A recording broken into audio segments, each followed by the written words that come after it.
What's up, everyone? And we're live. Today we got a pretty interesting guest. His name is Danny Bland. What's up, Danny? Oh, just sitting here in this post-apocalyptic hellscape It's with you. pretty, yeah, it's pretty intense. You live in Seattle, right? I do. Okay, what's the vibe like there right now? I mean, I haven't been to Seattle. Last time I was there was probably like a year and a half ago on tour, maybe even 2 years ago. What's going on there now? Well, we're a well-behaved type city, so we're not doing anything right now. We're all well. I mean, we do have the occasional riot here and there. We did occupy six blocks of Capitol Hill. Yeah, you did. Earlier in the pandemic, but really, I live in West Seattle. You know, I'm looking out of the ocean. It's all very safe and masked up and well behaved. I'm into it. Is that kind of close? Is West Seattle kind of close to like Bremerton, Washington? No. That's pretty far away. What it is if you're in downtown Seattle, you can just see there's a bridge that goes right over to it, and we just stay on the other side of the bridge. I mean, yeah, I played gigs in Seattle. I played some like shitty dive bar in West Seattle, man, like 4 or 5 years ago. I was playing in this band called Pasole. Like I play guitar, and we were on tour, but it was like one of those gigs, and we're gonna talk about it because you probably have written about it, and I know I'm writing about it. But it's like one of those gigs where you show up at like a Wednesday night, 4 p.m. It's like a bar / kind of restaurant, and you play in the back where like the pool table is, and there's like one little speaker in the fucking corner. You have to like bring your own microphone, your own cable, and it was like one of those hell gigs that you play as like a young band on tour. And you know, pretty much anyone who's listening to this podcast probably doesn't know yet, you have been tour managing for quite some time, right? Yeah. I haven't done one of those gigs that you described right there since I was in Cat, but it's bro, yeah. I do recall. And so I'm kind of looking through the stuff that you've been working on. The first book that kind of caught my eye is called In Case We Die. It seemed to be a book that was written about a specific time and a specific place. Am I wrong? You are correct. I mean, well, it spans. It's kind of in two different parts. You know, there is. It really takes place in 1990 in Seattle. Yeah. And specifically downtown Seattle, using the backdrop of a 24-hour porno shop. Nice. As my place of employment and as the sort of the background of what is essentially a love story. And then about halfway through the book, it just mysteriously skips 10 years. Okay. And then the tale continues from there. This is the first book you wrote? Correct. When did you start writing? Oh, geez. You know, I had written various op-eds and articles and shit in various weekly papers since I was a kid. But really, I mean, I got a late start in life as far as being an actual published author. That was, I think that book came out in 2013, I believe. And that was the first novel that I ever wrote. Now, as a dude, so I started writing about like 2.5 years ago. 33 now. So that would put me at, 30 years of age when I kind of put, pen to paper. I kind of started writing because use a laptop. It's much easier. And tell me, yeah. And what the reason I started writing was because I've been reading my entire life. And with music, I kind of taught myself how to play the guitar, taught myself how to write songs, kind of booked all my own tours, recorded all my own album. And, so it was the epitome of DIY, right? So, like, when it came to writing, it kind of came down to the idea of, well, I picked up the guitar, I figured out how to do that. I know how to read a fucking book. Why can't I write one? And that's kind of how like I got into writing. Like, was there a certain thing like specifically that kind of just kicked you off? Maybe like a spark, an idea, or was it kind of just something you were always thinking about and always fucking with? Well, we have very, very similar paths. I was always in punk rock bands, and I booked my own tour. I booked my own tours way back when, and then eventually I started playing in this band in Seattle called Catbutt, which was signed to Sub Pop, and I booked tours for my band, and the guys from Sub Pop called me in because they could not figure out how a bunch of fuck-ups like Catbutt got to go on tour, and yet the rest of the bands were kind of stuck in Seattle, and I just, I presented my Rolodex of friends and cohorts across the country, and then I ended up working as the booking agent for Sub Pop. So I would book all those bands. Like I booked the first couple, maybe even 3 Nirvana tours, and I booked Tad, and I booked Swallow, and a bunch of other Seattle acts. And then while playing in bands all at the same time. But as far as writing goes, I was and am a snooty book collector. Like I'm standing in a room right now. There must be 1,000 books in here, easy. Did you read all of them? I think I read probably 85% of them, and I hope to get to all of them before I die. Isn't that a weird thing, having unread books on a bookshelf? It's always been kind of a weird thing to me. Even if it's a book that I only got like halfway through, it still feels like I shouldn't put it on the shelf yet. See, I treat them as pieces of art. For sure. Even just as physical objects. Got it. So the words are important, of course, but to me, I don't know. And I'm, like I said, I'm a snotty one. They're all hardbacks. I would say 95% of them are first editions. And so anyway, I've always been a big fan, and and wrote a lot of songs. I was mostly a lyricist, and I had always, and for In Case We Die, like when I worked at that porn shop, it was called the Champ Arcade. That was in 1998 and 1990, and at the time, I knew it was such a bizarre experience that I kept notes, planning to write a book. Even back then, like I had a notebook, and I would write down crazy things that happened in for future plans of writing a book about it. Now, I didn't get started until much later, but I was really kicked into gear by the death of a friend of mine, who is really the main subject of the book. And she passed away. She committed suicide, and it made me.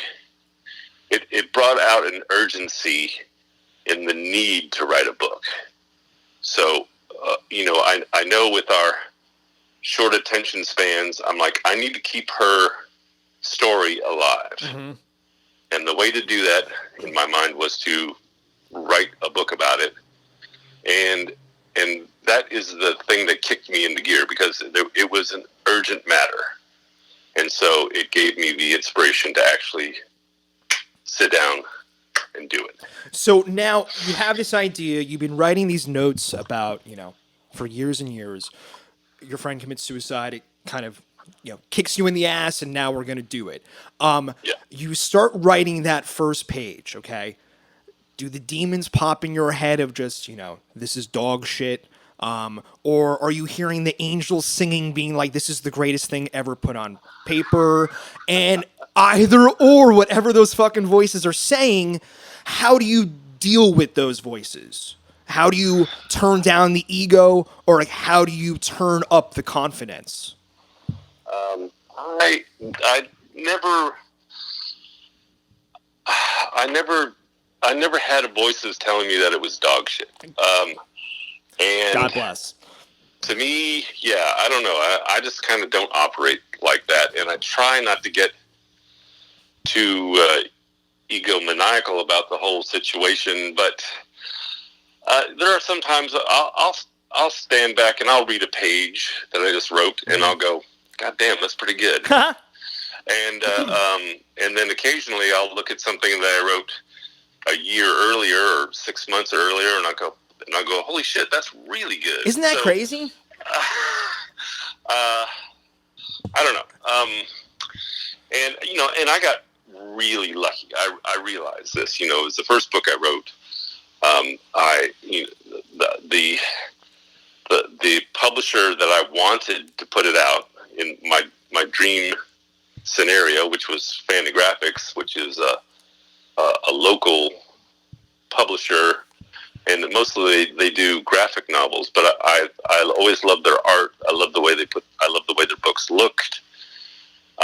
And I wanted, and it's such a Seattle centric story that I felt like it should come out on that label, and lo and behold, it did. So, did you approach them? Yeah, well, it was a little bit sneakier than that. Even there is a woman who lives in town here named Rachel Flotard, who is also a local musician and sort of universally beloved character. And she had just recently segued from being a musician into handling artists, being an artist management. Okay. So I approached her and I said, I would like for you to manage this.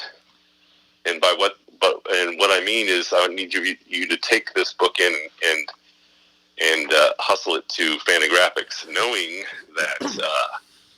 that she was a beloved character and someone would pay attention to her, and knowing that if somebody creepy like me were to walk in and hand them 50,000 words, it would go on a big pile in the corner and never get looked at. Most definitely.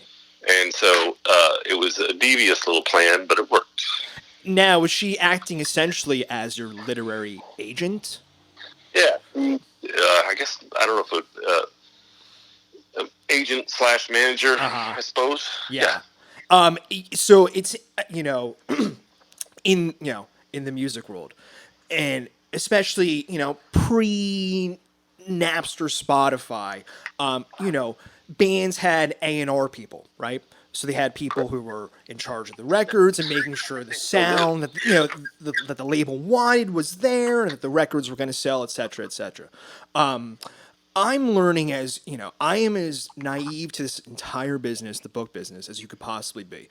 I went to school. I studied business. I own a dog walking business in San Francisco, and I am as new to this again. As that job. What's up? I said, I'm jealous. I'd love that job. Dude, I started the business 5 years ago, and what happened was I was touring, and the lead singer of the band, it was like a mariachi surf rock band, and it was a dope band, but the lead singer sang in English and Spanish. And what happened was we were on tour in Austin, and he essentially just kind of broke up the band. We were at South by, and pretty much just kind of broke up the band.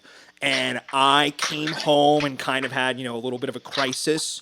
And in between tours, I was working for a dog walker in another part of the city and kind of saw how he did the business. And I'm like, you know what? I can kind of do this. And I did. And it's one of the things that's kind of allowing me to actually be able to pursue writing, having that kind of free time. Plenty of dogs that need walking. Yeah, for sure. So, how does quarantine and pandemic times affect your business? It's been interesting. When it first started back in end of March. Well, so I self-published my first book 3 weeks before quarantine hit. Yeah. So actually, for people who don't know, Danny and I kind of connected through the local bookstore here in San Francisco, Green Apple Books, and they were huge. They were the pretty much the one bookstore in SF that was like super fucking supportive of me. And I wrote a boxing novella. And they put it on their shelves. And then I kind of came through Danny through their Instagram. And then Danny has one of the best Instagram story timelines, I kind of follow. And he posts some funny fucking memes. And that's why I kind of figured maybe, we'd get along. And so I published this book and quarantine hits. And then pretty much what happened was I started writing short stories because I needed to do something. And I wrote these 2 short stories, submitted them both to the New Yorker. They both got rejected. And so with the business, I had a lot of free time, and I kind of, I lost a couple of clients.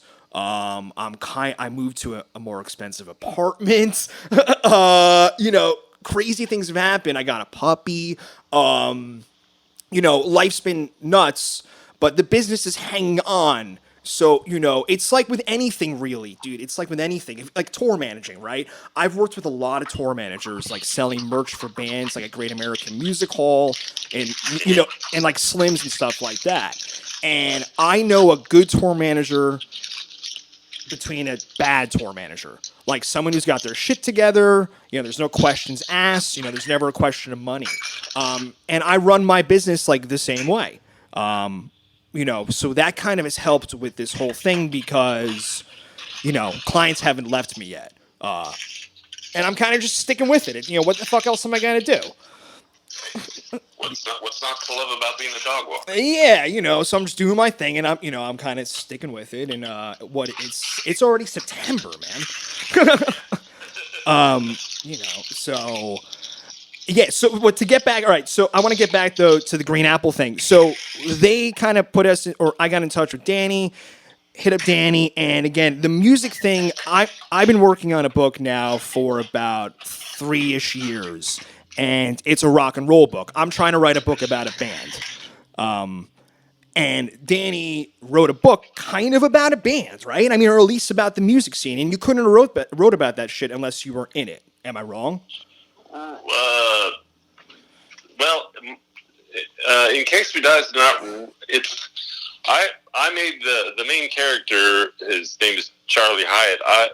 Who is me. Basically, I did not make him a musician. Is it revolved around the musician, the scene? Yeah, there's a lot.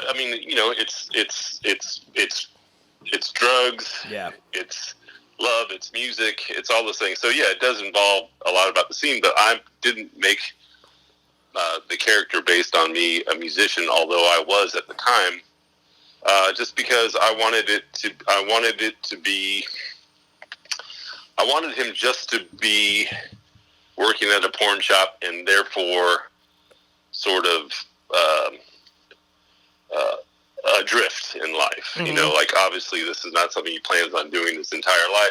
Everything's temporary in his life, including the relationship with the woman that he's in love with. Everything's temporary. So it sort of makes him charmingly lost.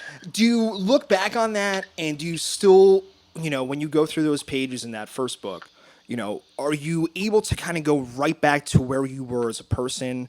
Do you still kind of connect with the themes that you were writing about? I mean, as time goes on and, as you create new works of art, how do you look back on the things you did in the past, especially, being your debut book?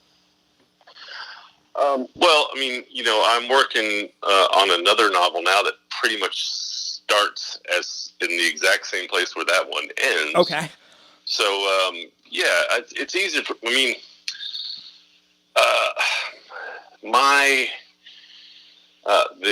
The medium, the subjects and the mediums that I work in are kind of limited.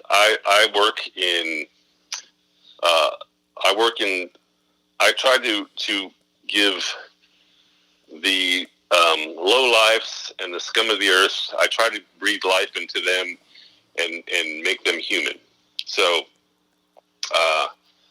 and I don't really go too far out of that.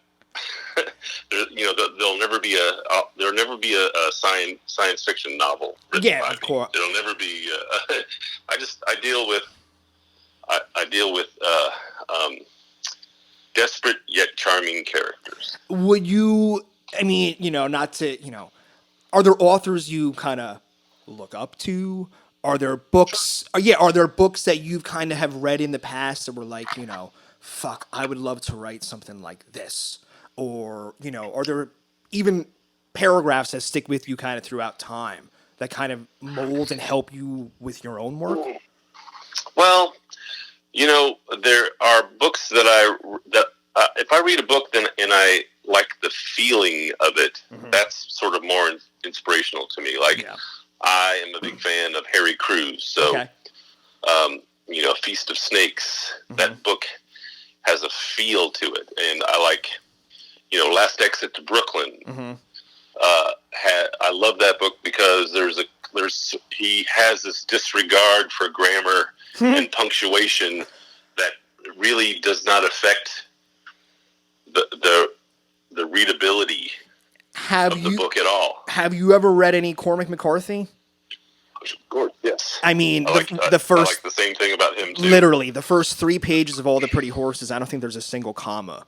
And it's like, I remember because that was the first one of his books that I read. Admittedly, I only got into him recently, and I'm only bringing it up because that's exactly what you're talking about. And I remember picking up that book, reading it, and I'm like, did this guy, like, did anyone even edit this fucking book? And it won, and I think that one won, not the Pulitzer, I think it won the Penn Faulkner, one of those awards. And then you start getting more into his other books, and you're like, oh, well, wait a second, no, it's not, it's a tone. It's like a record. Books are like music. There's tones. There's feel. There's a style to it for sure. Like, I do the same. In Case We Die has technically a lot of run-on sentences in it, but those generally appear when the characters are inebriated, perhaps. There are other in Case We Die also has 3 words in it throughout the book, which are totally made up. They're not even real words. And do you explain that in the book, or no? You just throw it in there? No, of course not. Yeah. And in fact, I've never had anybody approach me and go, "Hey, man, that's not a real word." So, not even your editor? Do you have an editor? Do you work with an editor? Oh yeah, the editor definitely did. But I explained, like, no, and Fantagraphics is great. They really didn't. They hardly touched the book at all. Okay. And there was one part of the book they wanted to just cut out altogether, and I presented a sober argument why it should stay in there, and they said, okay, just like that. So, yeah, I didn't have any problems like that. But, I explained why it should be there, and they dug it. So now, did you release the next 2 books with them as well? No. I started after I finished writing that book, and before it came out. The lag time while they're off being manufactured and the time that the publisher needs to start promoting it, I didn't have anything to write, so I got a little stir crazy, and I started posting haiku on social media, mostly Facebook at the time. And I never explained that that's what I was doing. I just started posting these things all of a sudden. There's the old writer's exercise of writing a haiku a day for a year. Okay. So I figured if I'm going to do that, I'm just going to post one a day for a year. Sure. Now, that went on for actually 2.5 years before I took a day off. Okay. But Jonathan Poneman from Sub Pop Records approached me at the book release for In Case We Die, and he said, I love those haikus. I want Sub Pop to put out a book. So my buddy Greg Dooley was at this event with me, and he was reading. He was helping me out. He was reading he read a chapter, and I read a chapter, and we signed some books. And and Greg's a great, terribly interesting photographer. And so I just said, all right, me and Greg are going to do a book. And I used his photos and my haiku, and that was the first book called I Apologize in Advance for the Awful Things I'm Going to Do. Great title.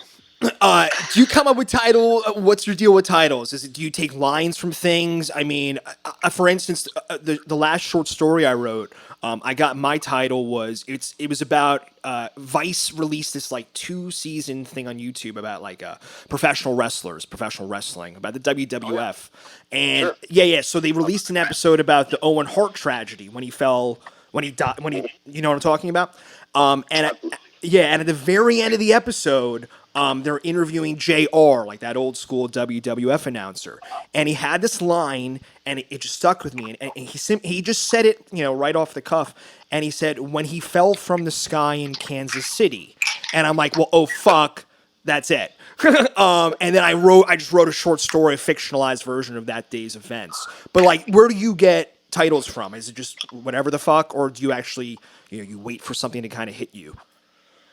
Well, I apologize in advance for the awful things I'm going to do is actually that is a haiku. That's Okay. one of the haiku that's in the book, and I just thought I thought it summed up the contents of the book, right? Uh-huh. Like I write haiku that would hardly be considered traditional, and they're mostly, they can be crass, and they can be dirty, and they can be funny, and they can be gut-wrenchingly sad as well. So I thought that was an appropriate title for the book.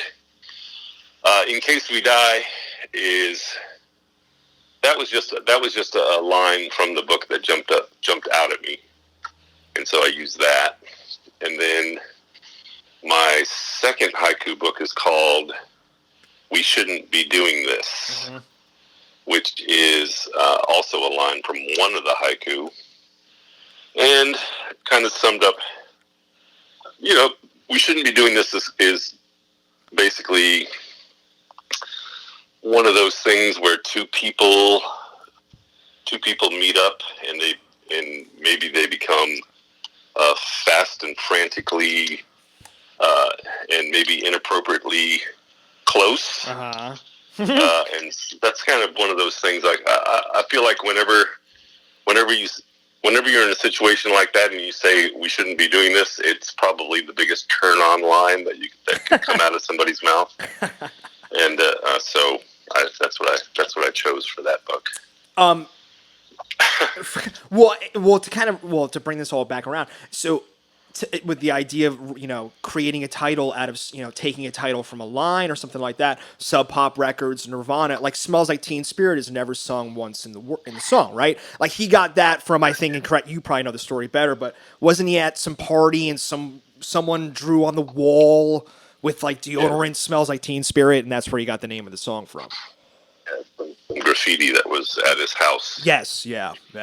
Do you, man, I'm not gonna, yeah, all right. And I believe it was written, I think it was actually written by Hannah from Bikini Kill, if I'm getting my story straight. Did you ever see Nirvana? Oh yeah, I booked their first two tours. But did you see them? Of course. Really? Many times. Man, fucked. I mean, that is, like that, I mean, again, I'm, of a different generation, but it's like, to think of a band ever being like that ever again is just, it's almost impossible to, once every 40 years. Yeah, I mean, it will happen again. It happened with them, and it will happen again. Yeah. But, I mean, what are they? They were tagged with Kurt was tagged with that spokesman of a generation. Oh, yeah. Moniker, which Bob Dylan had before, and Yeah. and Woody Guthrie had before him, and Could we? maybe Springsteen somewhere in the middle, I guess. Well, you're talking to a Jersey boy. Yeah. Yes. There will be more. Yeah, I just no, don't know if they are yet. Yeah, and like I think about that in the literary world, like who who were the people that really just changed, almost the art form? Like, I'm looking at my copy of Infinite Jest, right? And I read it. I read it, and it's on my bookshelf because I finished it. Right. Did I enjoy it? No, not necessarily. Oh, really? I liked, well, on another episode, I talk about this, and it's like you could have cut, 300 pages out of that book, and it would have been the same book in my mind. But but then again, but I'm not David Foster Wallace, and if I said that, he would probably, if he were still with us, probably tell me to go fuck myself, and that's fine. He can probably present a sobering argument that would tell you why that's possible. Exactly. But I haven't read that book. That's one of the books that everyone tells me I should read. I don't own it. Yeah. I haven't read it yet.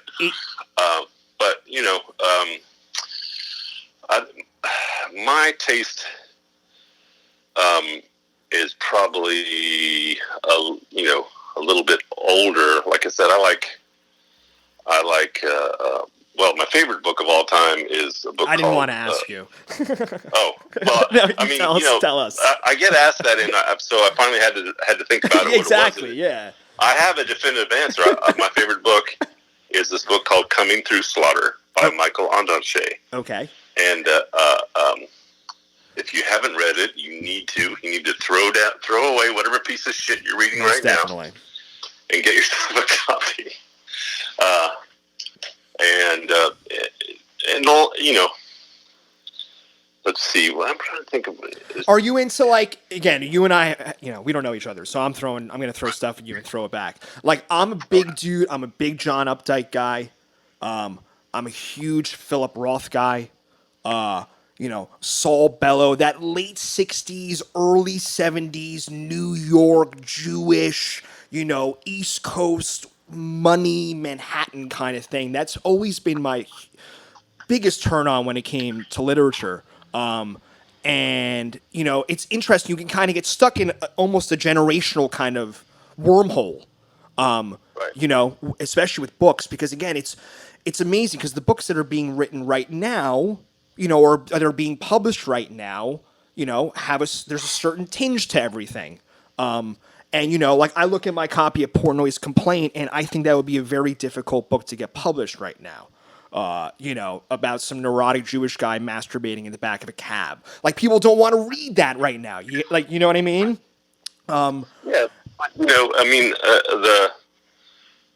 A classic story, and you have to think, like, I never thought about, I didn't think about marketing. Well, actually, that's not true. I did think a little bit, but as far as the story goes, I needed to tell the story that I told, and so I didn't really consider any of those questions. Mm-hmm. And the next one is the same way. Like, I get lucky. I get published. Mm-hmm. I don't have to work too hard at it. Mm-hmm. People seem to enjoy my books, and I don't make a bazillion dollars, but it pays my rent sometimes, and that's good. And it's also I have it. Well, luckily, I have a job that I really, really like, so I don't depend on it. But so it's hard to consider, exactly what is going on in literature right now. I don't know. And again, and even if you were to pay attention, at the end of the day, who really gives a shit? Because as a writer, you're an artist, and I feel like, writers don't. The word artist doesn't get tagged with the word writer often. A painter is an artist. A guitar player is an artist. Even a pop singer is called an artist. But rarely do you ever hear about writers being called an artist. And when you're creating something, even if it's written word, that's art. And what I was kind of saying with the whole idea of, Philip Roth writing about, a neurotic Jewish guy masturbating in the back of a cab, like, he was going to write that no matter what. Exactly. I'm going to write the shit that I'm going to write no matter what. Because at the end of the day, I need to kind of be happy with it. Yeah. But it's interesting as you walk into bookstores, even, by the month, what is kind of coming to the front. I'm actually going to talk to the owner of Green Apple Books soon. and kind of ask him these kind of questions too. Because again, I don't know anything about the big deal publishing world, the Simon and Schusters and all that kind of shit. Right. So it's kind of refreshing to kind of hear it from your end because you're kind of coming from a different angle as well, right? Not coming from like the traditional publishing realm. Yeah, I write because I enjoy it and because there's some things I just have to do. Exactly. There's some things I have to write about. And if I had to make a living at it, then I would be hungry right now. But luckily I don't. And, it would be nice, but do you write every... I have a job I love, and even though it doesn't technically exist right now, but that's fine. Yeah. We'll figure it out. I do want to definitely talk about that, but wait, real quick. Do you write every day? No, I don't. But when I was firing on all cylinders, when I was writing In Case We Die, I did. And even if I was on tour, even if I just wrote, make a note to the story, yeah. Whether I wrote a sentence or whether I wrote 1,000 words. Thank you. I did something every day. Exactly. It's just like, I have a friend, he's a great writer. He sent me 2 pages 2 months ago. Haven't heard anything since. I know he's not working. And it's like, to me, it's just, again, it's, you could write 4 sentences a day, delete 3 of them, you have 1 new sentence. I'm sorry? Yeah, I'm right there with you. Yeah, I agree. I'm kind of a whack job in the sense of like I'm kind of addicted to my routine. So like I'm the kind of quote unquote writer who I write from 7 in the morning till 8 in the morning. I turn off my phone and that's when I write. It's just because for me that's how I can do it. Same with music. I've never been the kind of guy who I'm not going to sit here and wait for inspiration to strike. Like, you just pick up the fucking guitar and you play a C chord, and if it's not feeling the way you want it to feel, move it down a half step. Like, these are the things you can do to kind of create inspiration. And with writing, I always wanted it to be the same way. It's like, I'm not going to sit here and fucking wait for something to happen. I know if I do it every day, or if I just go at it like, chopping down wood, eventually it's going to, come to fruition in some sense. Something. Yeah, that's what I tell people when they want to pick my brain about writing. Then I just say, get a piece of paper, write chapter 1, and go. And fucking because that's what you have to do, and which is good advice. It's not actually even how I did it. I wrote the beginning. I wrote the first chapter of my book, and I wrote the last chapter of my book, and then I filled in everything in between. But that was weird. I needed to. This is In Case We Die. Yeah, but at the time I needed to write the last chapter because I was in it at the time, and I didn't want to lose that feeling. So I did it then, and then I flushed out the rest. Yeah. How long did it take you in total to write that book? Yeah, a couple of years. Yeah. I'm about 2.5 years into the novel I've been working on. But then, I've talked about this before. Do you ever work on multiple things at the same time? Or is it kind of just like, I'm working on this one book. When it's done, I'll start the next one. Like, I'm writing 3 novels, 2 novellas, a collection of short stories. I mean, I'm all over the fucking place.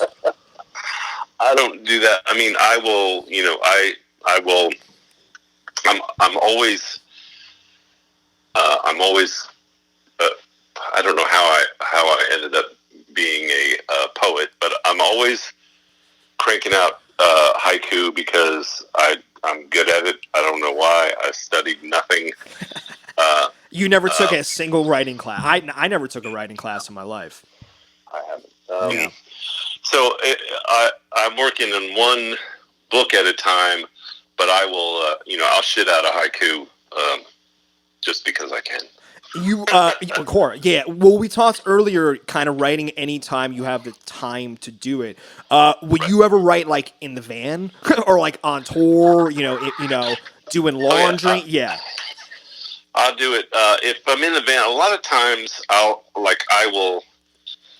pick up if I'm out with say Dave Alvin. I'll pick up the van in Los Angeles. Mm-hmm. I'll load the gear in it. I'll drive to St. Louis. Oh yeah. And then the band will fly. The band will fly in, and that's where the tour will start. Most definitely. So meanwhile, I have 4 days of driving, and I'll have my, I'll be thinking about it. I'll have the voice memo on the phone going, and I will talk into it if something comes up, something great. Yeah. And then I'll get up extra early the next day.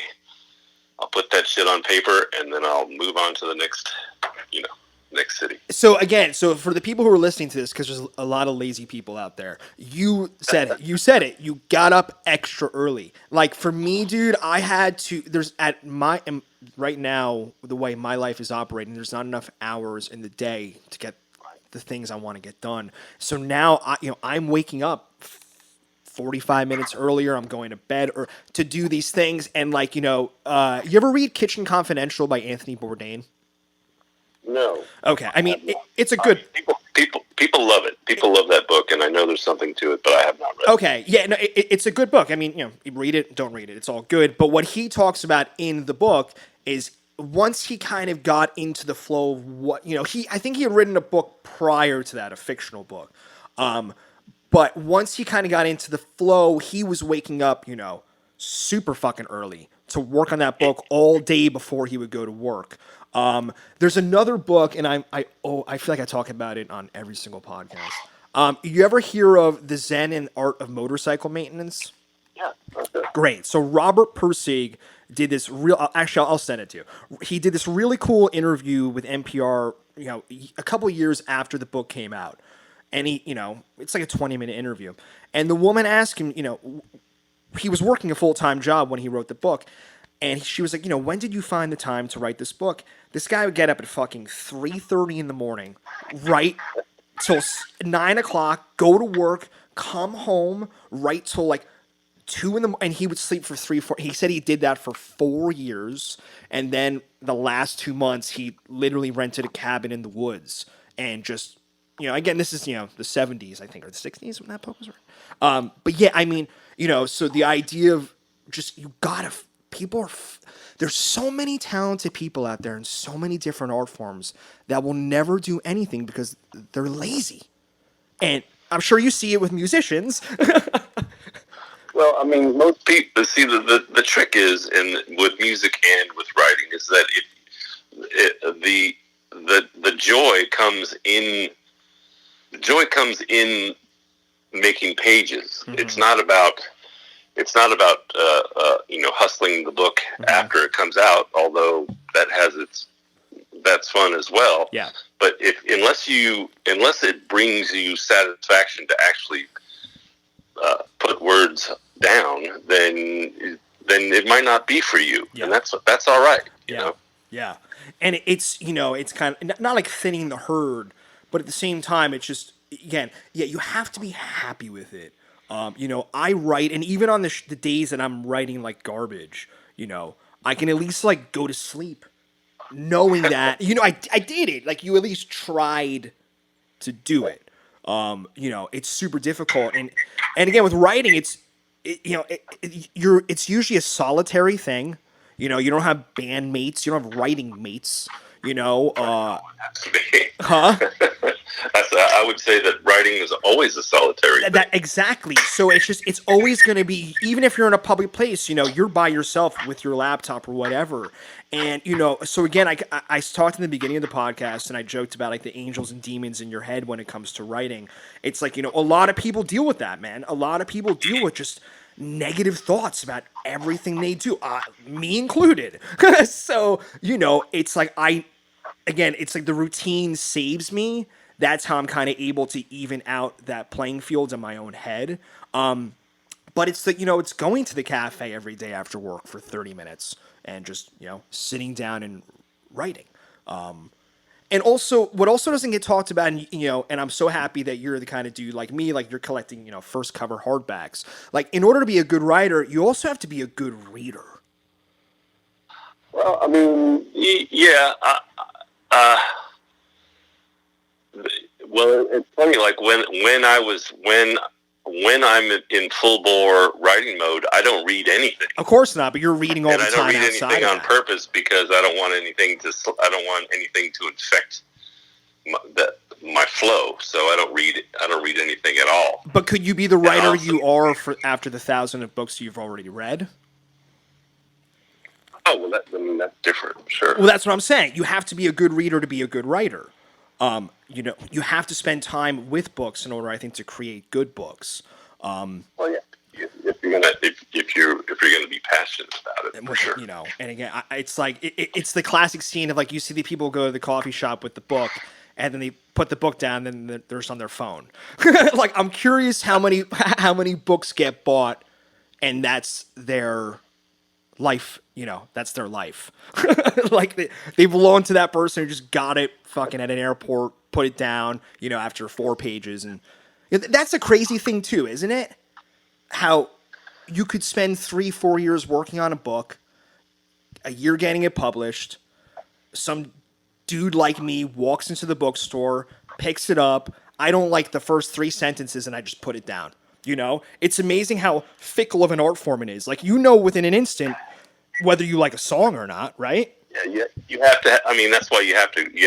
I mean, you have to be compelling from the get go. From the first sentence. In order to grab them and lure them in. Mm-hmm.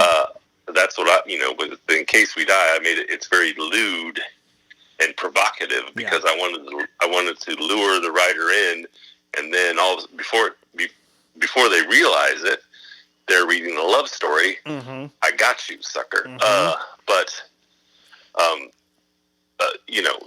The thing, what my experience is that someone would buy my book and then they would read it and then they'd write me on whatever social media platform about how much they loved it, and they're like, I couldn't put it down. I read it in one day, mm-hmm. and I was like, well, read it again and take your fucking time this time. Exactly. A lot of good nuances. Yeah. Do you ever find that in your own reading? You kind of speed read sometimes? No, I don't. Yeah. I take my time and I pick apart. I mean, I don't pick apart sentences, but if I find a great sentence, I'll wallow in it for a while, for sure. Will you ever kind of dog your books and write in your books and kind of come back to them for good lines and things like that? I would never write in a book or I would never even set one down like on its spine. That's like one of my pet peeves. Like I have some. That's what bookmarkers are for. Without a doubt. Yeah. And, and I can't remember where I was. I was in a coffee shop somewhere on tour, and some guy had it was a beautiful copy of some Don DeLillo book, mm-hmm. and he had it like open on the table, face down. Mm-hmm. And I walked by and I was just like, I stopped. I pulled $1 bill out of my pocket. I picked it up. I put it in there like a bookmark and put it back down. I was like, no fucking way am I going to allow for that to happen. This is a true story. This is real. That's crazy. Yeah. I don't even remember where. Hopefully, but, some college town somewhere. But. Hopefully, it wasn't Underworld. I read White Noise. I read White Noise. That's the only Don DeLillo book that I've actually read. Yeah, that's the only one I've read, and it's weird because that's just one of those books that it gets. It's like catch 22, right? It's like one of those books that like if you're a reader, like it's supposed to kind of be on your bookshelf. It's usually the only Don DeLillo book that people have ever read, but I read it and I'll admit maybe it's worth a reread, but it kind of went over my head. Did you read it? Are you a fan of his actually, or? I am a fan. Yeah, I'm a fan. I have a bunch of his stuff. I think that the one in question was. I'm looking at my bookshelf right now. I think it was Libra.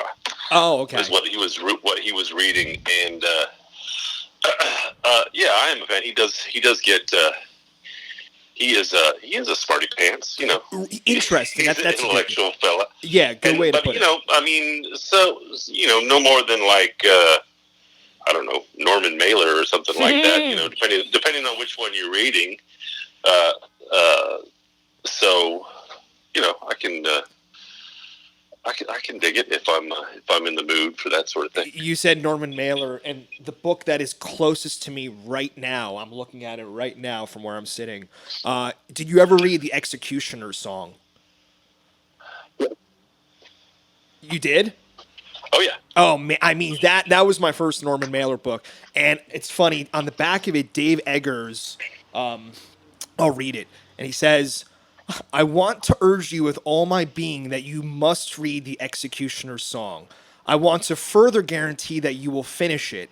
It's the fastest 1,000 pages you will ever know." He's kind of right. I got to be honest. I mean, this book it's probably the heaviest book on my bookshelf, probably the thickest, but you open it up, and I mean, God, I'm opening it up right now, and just how he was able to write a thousand page book, and I mean, talk about a page turner. Yeah. Oh, absolutely. And I don't know. I just pulled out my copy, which is First again, edition hardcover. I'm the snooty book collector, so it doesn't have anything by Dave Eggers on the back of it. But it is a beauty, that's for sure. Man, what a piece of work! I mean, have you read any of his other stuff too? Yeah. What's I like? What do I like?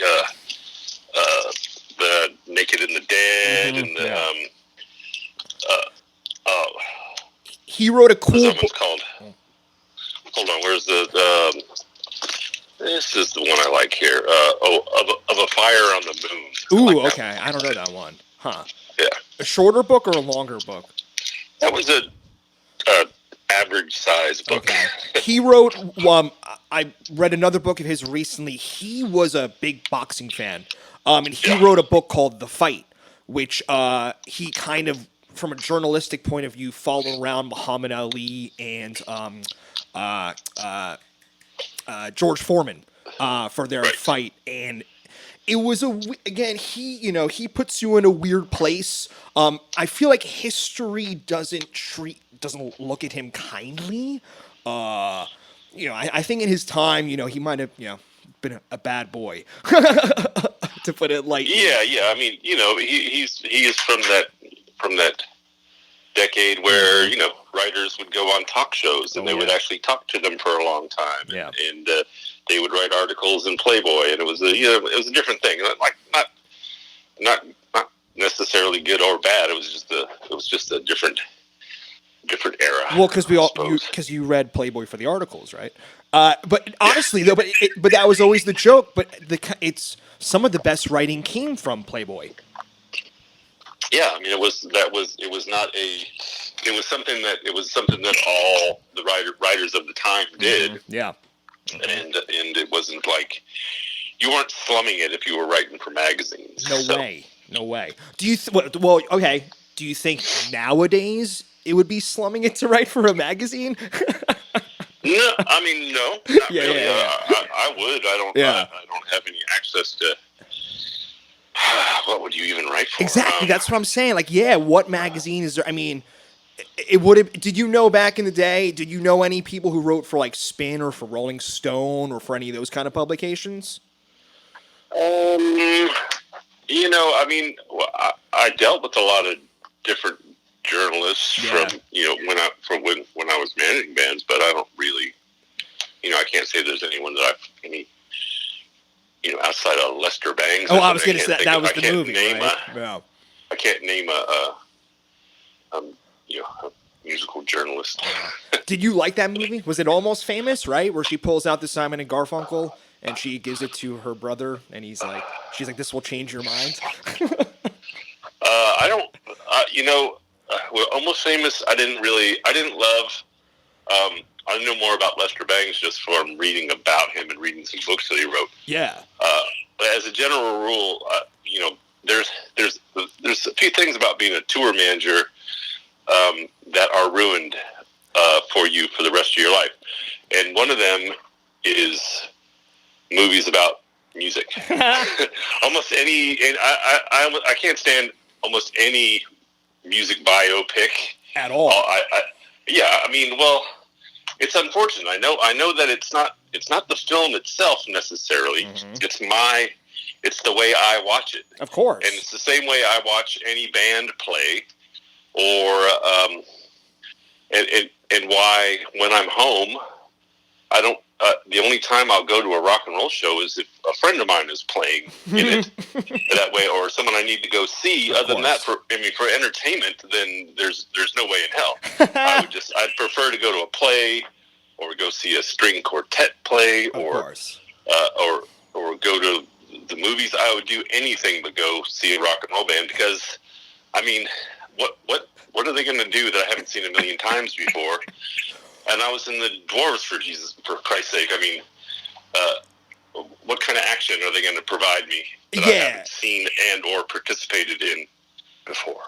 I mean, yeah, unfortunately, you're stuck on the phone with a guy who's seen Fish over 100 times. But I won't make the argument that there's nothing left to see. But I agree with you. Yeah, at this point, you're going to go out to the clubs and, yeah, I've been playing in bands I've heard so many shitty bands that I don't, it doesn't, it doesn't need to happen anymore. But to go back actually to the movie rock and roll thing, what scene, and honestly, it's the only scene in the movie that was actually good and representative of what was happening. Did you see the Queen movie?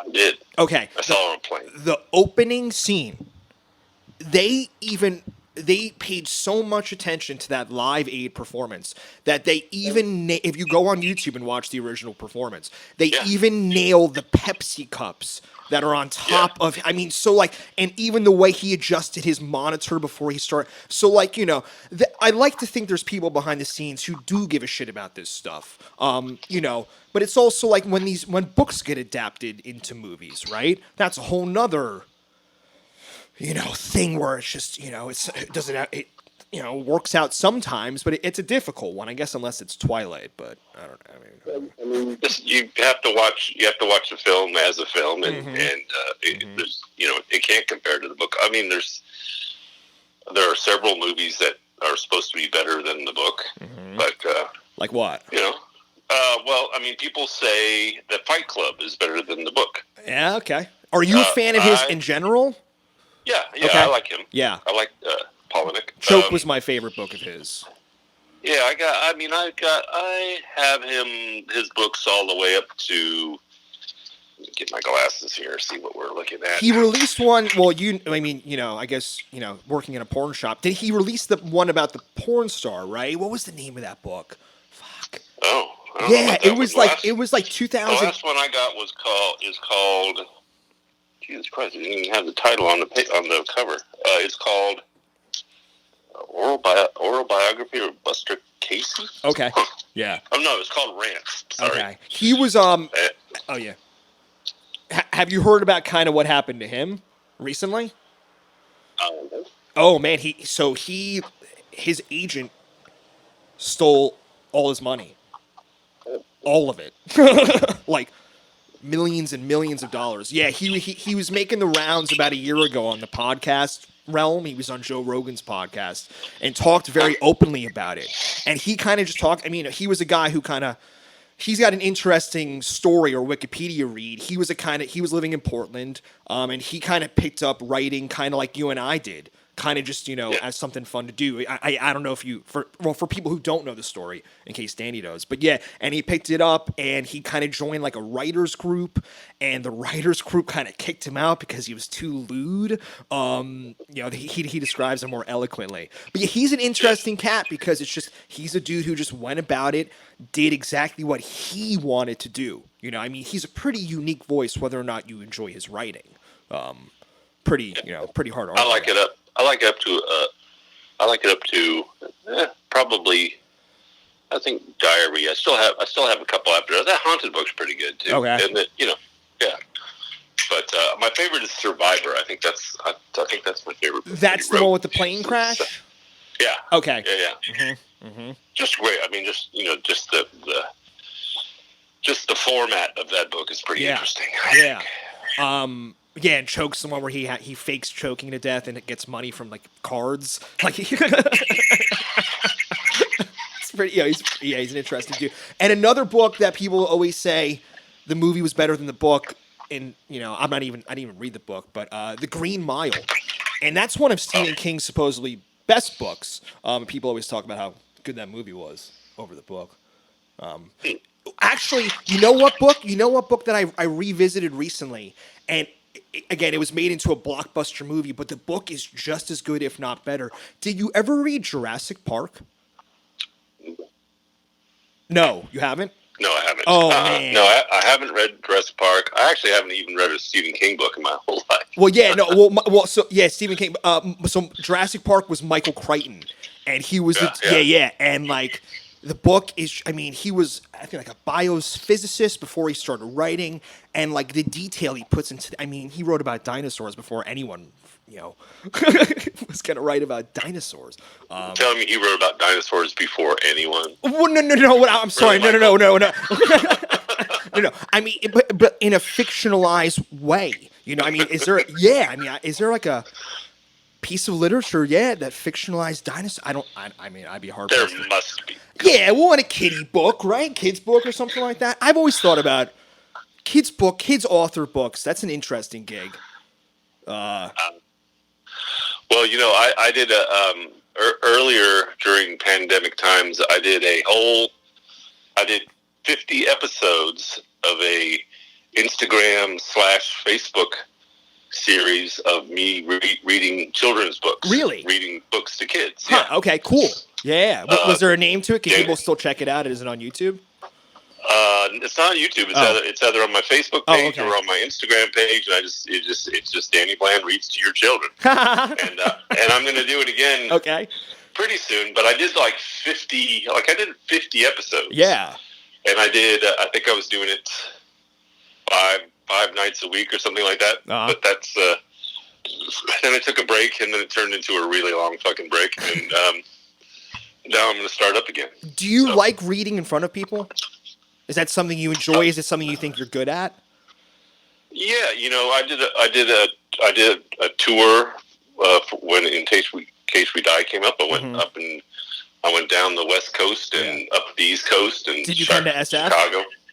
Yeah, I read at what's the name of that place It's on right on Haight there. I should know. Wait, the Bindery or Booksmith? Yeah, Booksmith. Yeah. I live very close to there. I live in Haight-Ashbury. Yeah, that's dope. Cool. Yeah.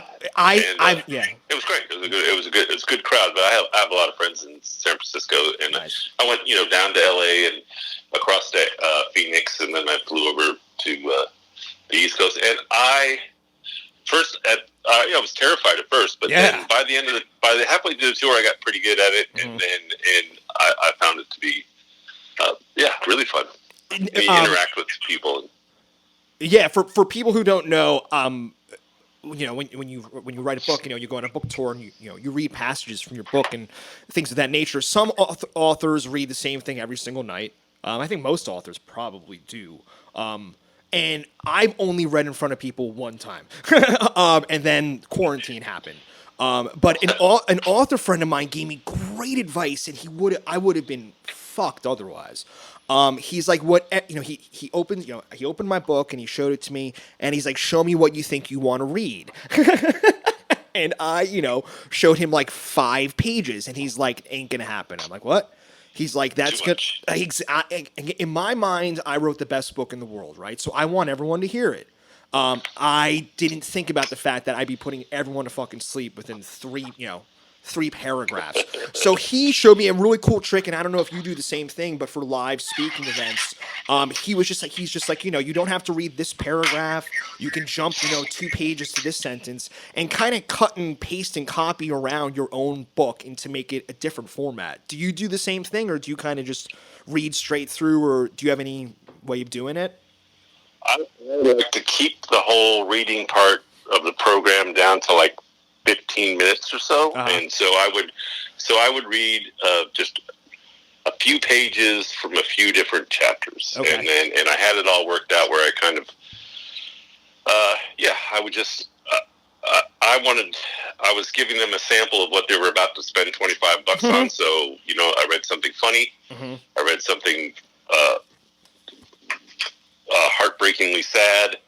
And then,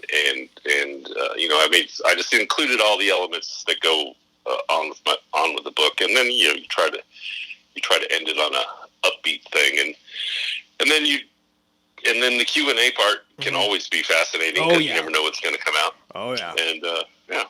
Are you kind of open to people? Do you have an interesting crowd? You think? Do you think people ask you interesting questions, or do you kind of wish they'd ask you better questions? No, for the most part, they were pretty damn interesting, and you know, the people come to your reading or come to a bookstore to see you. They don't come there to hate you. They want to like you. Yeah. So well, not all of them. Well, I found that, you know, people, if they're gonna, you know, nobody accidentally stumbles in. So if they go out of their way to come see you, then they want to like you. Most and they already have some sort of idea. And most people have questions. Yeah.